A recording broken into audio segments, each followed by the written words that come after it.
How to trick your brain into liking discipline. What if I told you that your brain isn't sabotaging you by accident? It's doing it on purpose. Think about the last time you tried to wake up early, study, work out, or stay focused. There was a moment, a tiny second, when your whole body resisted. Your chest felt heavy. Your mind whispered, "Not today," and without even realizing it. You listened. Here's the disturbing truth. Your brain is wired to avoid discipline the same way it avoids pain, danger, and predators. To your ancient survival instincts, discomfort equals threat, which means every time you try to improve your life, a primitive part of your brain tries to pull you back. But here's the twist nobody tells you. The same brain that hates discipline can be reprogrammed to crave it, to seek it, to get a hit of pleasure from the very thing it used to fear. There's a hidden psychological glitch inside your dopamine system, a loophole that turns hard work into something the brain actually enjoys. A loophole used by elite performers, athletes, creators, and even addicts without knowing it. A loophole so powerful that once you learn how to use it, discipline stops feeling like a battle and starts feeling like a reward. Imagine waking up and actually wanting to train, wanting to study, wanting to work on yourself. Not because you forced yourself, but because your brain learned to enjoy the grind. It sounds impossible, even dangerous. But over the next few minutes, you'll discover the hidden mechanism buried inside your mind. The mechanism that decides what you crave, what you avoid, and ultimately, who you become. And once you learn how to control it, discipline will become the most addictive feeling you've ever experienced. Before we dive into the psychology, let me paint a picture you already know too well. It's late at night. You're lying in bed, scrolling, thinking about the person you want to be. Tomorrow, you say. Tomorrow I'll wake up early. Tomorrow I'll work out. Tomorrow I'll stop wasting time. And for a moment, it feels real. You can almost see that future version of yourself. Stronger, focused, disciplined, unshakable. A version of you who gets things done. But then tomorrow comes, and the alarm rings. Your body feels heavy, your mind bargains. Just 5 more minutes. Your goals dissolve into the softness of your pillow. And later, when the day ends, the guilt arrives. Not loud, but quietly. A sinking feeling that you could have done better. You should have done better. But you didn't. If this cycle feels familiar, it's because millions of people live inside this loop. A loop where desire fights biology, and biology usually wins. But here's the crazy part. This isn't your fault. Nothing is wrong with you. Your brain is simply following ancient programming. Programming that was designed for a world of survival, not a world of self-improvement. In the past, humans didn't need discipline. They needed energy conservation, comfort, safety. Avoiding unnecessary effort was the smart thing to do. And your brain still thinks that way today. That's why self-improvement feels like pushing a boulder up a hill. You're fighting against thousands of years of evolution every time you try to do something uncomfortable. But here's the twist, the part that changes everything. Your brain is not fixed. It can be tricked, rewired, retrained. It can learn that discipline is safe, that effort is rewarding, that doing hard things leads to positive feelings, not danger. And once that shift happens, everything changes. Suddenly, discipline doesn't feel like punishment. It feels natural, satisfying, even addictive. In this video, we are going to uncover the hidden psychological mechanism that makes this possible. The internal switch that can turn hard work into pleasure. A switch that very few people know how to use. By the end, you won't just understand why discipline is so difficult. You'll understand how to make your brain want it.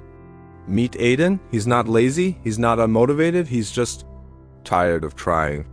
Every year he promises himself this will be the year he finally changes. New habits, new mindset, new life, and every year the same story repeats. Aiden wakes up early on Monday with the fire of a new beginning. He makes coffee, opens his notebook, writes a list of goals so perfect it almost feels like a movie montage. He's ready, but then Tuesday comes, and the fire is smaller. By Wednesday, it's fading. By Friday, it's gone. And Aiden finds himself in the same place he always ends up, scrolling, procrastinating, convincing himself he'll start again next week, not because he wants to fail, but because something inside him pushes back every time he tries to push forward. One night, he sits on the edge of his bed staring at his gym shoes. He knows he should go. He wants to go. He even imagines how good he'll feel after, but his body doesn't move. His chest feels tight. His brain whispers a soft, seductive lie. Do it tomorrow, you're tired. You've already had a long day. The whisper feels comforting. And before he realizes it, he's back on his phone, sinking deeper into the warm ocean of short-term pleasure. Aiden hates this version of himself, not because he's weak, but because he's stuck in a battle he doesn't understand. He wonders, why is it so easy to do the things that hurt me, and so hard to do the things that could save me? He blames his willpower. He blames his discipline. He blames his personality. But none of those are the real enemy. What Aiden doesn't know, what almost no one realizes, is that every time he tries to be disciplined, his brain activates the same neural circuits it uses to respond to danger. To his mind, effort equals threat, discomfort equals danger, and discipline feels like stepping into the unknown without armor. Aiden thinks he's fighting laziness, but he's fighting something far older, far deeper, and far more powerful than that. And unless he discovers what it is, he'll lose the battle before it even begins.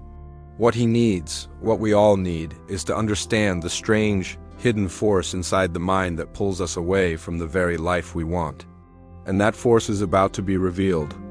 Aiden always believed discipline was about strength, self-control, determination, but the truth is far stranger. Because while he thinks he's fighting laziness, he's actually fighting dopamine, the chemical that decides what feels good, what feels boring, and what feels unbearable. Here's where everything begins to make sense. Dopamine is not the chemical of pleasure. It's the chemical of prediction. It motivates you to move toward things your brain believes will reward you. Scrolling? Your brain predicts instant pleasure gives dopamine spikes. Studying? Your brain predicts effort before reward gives dopamine drops. Working out? Your brain predicts discomfort gives dopamine drops again. This creates a brutal neurological trap. Your brain rewards you for avoiding the things that make your life better, and punishes you for pursuing them. Now the story gets deeper. Back in the 1960s, scientists discovered the brain's reward prediction system using a famous experiment with monkeys. The monkeys were trained to press a lever and receive juice. Their dopamine shot up. But after a while, something bizarre happened. They didn't get dopamine from the juice itself. They got dopamine from expecting the juice. The anticipation became the reward. This is where Aiden's life changes, and where yours does too, because it reveals the root of his struggle. Aiden doesn't lack discipline. He lacks the anticipation of reward from discipline. His brain isn't excited about progress. It's excited about comfort. So every time he tries to work out, study, or change, his dopamine system predicts pain first. Maybe reward later? Avoid. This is why discipline feels like walking through mud. And here's the turning point. If dopamine controls what we crave, then the key isn't forcing discipline. It's retraining the brain to expect reward from disciplined behavior. This is the psychological loophole used by elite performers, Navy SEALs, athletes, and even recovering addicts. Not because they're stronger, but because they've learned how to hijack their own dopamine system. Aiden hasn't discovered the trick yet, but he's about to, and once he does, his entire relationship with discipline will change. Not by force, but by rewiring the very system that decides what he wants. The true conflict isn't between Aiden and discipline, it's between Aiden and the way his brain predicts pleasure. And the moment he learns how to flip that prediction, everything begins to shift. Aiden's breakthrough didn't happen in a dramatic moment. It happened in a quiet one. One evening, frustrated after another failed attempt to push himself, he stumbled onto a simple truth that flipped his entire world. The brain doesn't chase what feels good, it chases what led to feeling good last time. In other words, your brain learns to want whatever you reward. This is the loophole, the glitch, the hidden switch buried inside your mind. Because discipline itself isn't painful, it's neutral. It only feels painful because your brain has never been rewarded after doing it. So it labels discipline as a threat, not worth the energy. But the moment Aiden learned this, everything clicked. He didn't try to force motivation anymore. He didn't try to suffer through it. He used something far more powerful, the dopamine pairing trick. The method is shockingly simple. Do a small disciplined action. 10 push-ups, 5 minutes of studying, 2 minutes of cleaning. Immediately pair it with a small reward. Something your brain understands, a piece of chocolate, a favorite song, a warm shower, a few minutes of guilt-free scrolling. Repeat it consistently. In the first week, Aiden still struggled, but his brain started noticing a pattern. Effort gives reward. Effort gives reward. Effort gives reward. And then the magic happened. Around day 12, Aiden started wanting the disciplined actions. Not because they were easy, but because his brain had learned a new prediction. Effort equals pleasure. That's when discipline stopped feeling like punishment and started feeling like progress. The gym wasn't a battlefield anymore. It was a source of dopamine. Studying wasn't torture. It was oddly satisfying. His brain began craving the very things it used to avoid. This was the moment everything changed, because once the brain associates discipline with reward, it becomes addicted to growth. The shocking truth is this: you don't force yourself to like discipline. You teach your brain that discipline is pleasurable. You rewrite the code, you flip the instinct, you make the grind feel good. This is the climax, the secret no one teaches. When you control what your brain celebrates, you control the person you become. Once Aiden learned to pair effort with reward, everything in his life began to shift. Not overnight, not dramatically, but steadily, like sunrise. Slow at first, then obvious. Then unstoppable. He didn't turn into a superhero. He didn't suddenly become perfect. What changed was simpler, but far more powerful. His brain stopped fighting him. And when the resistance disappeared, discipline became less of a battle and more of a rhythm. Something natural. Something he didn't dread. Something he could actually rely on. What Aiden discovered, and what most people never realize, is that discipline is not built through punishment, shame, or force. It's built through association. Through teaching your brain that effort is not a danger, but a doorway. And this reveals a deeper truth about human nature. We are not controlled by willpower. We are controlled by meaning, by emotion, by whatever our mind believes is rewarding. When you shift that belief, your entire identity shifts with it.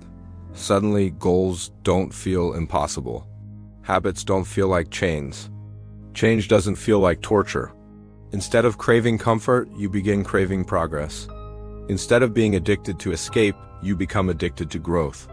And slowly you become the kind of person who follows through, the kind of person who shows up, the kind of person you used to only imagine at night before falling asleep. That's the real aftermath.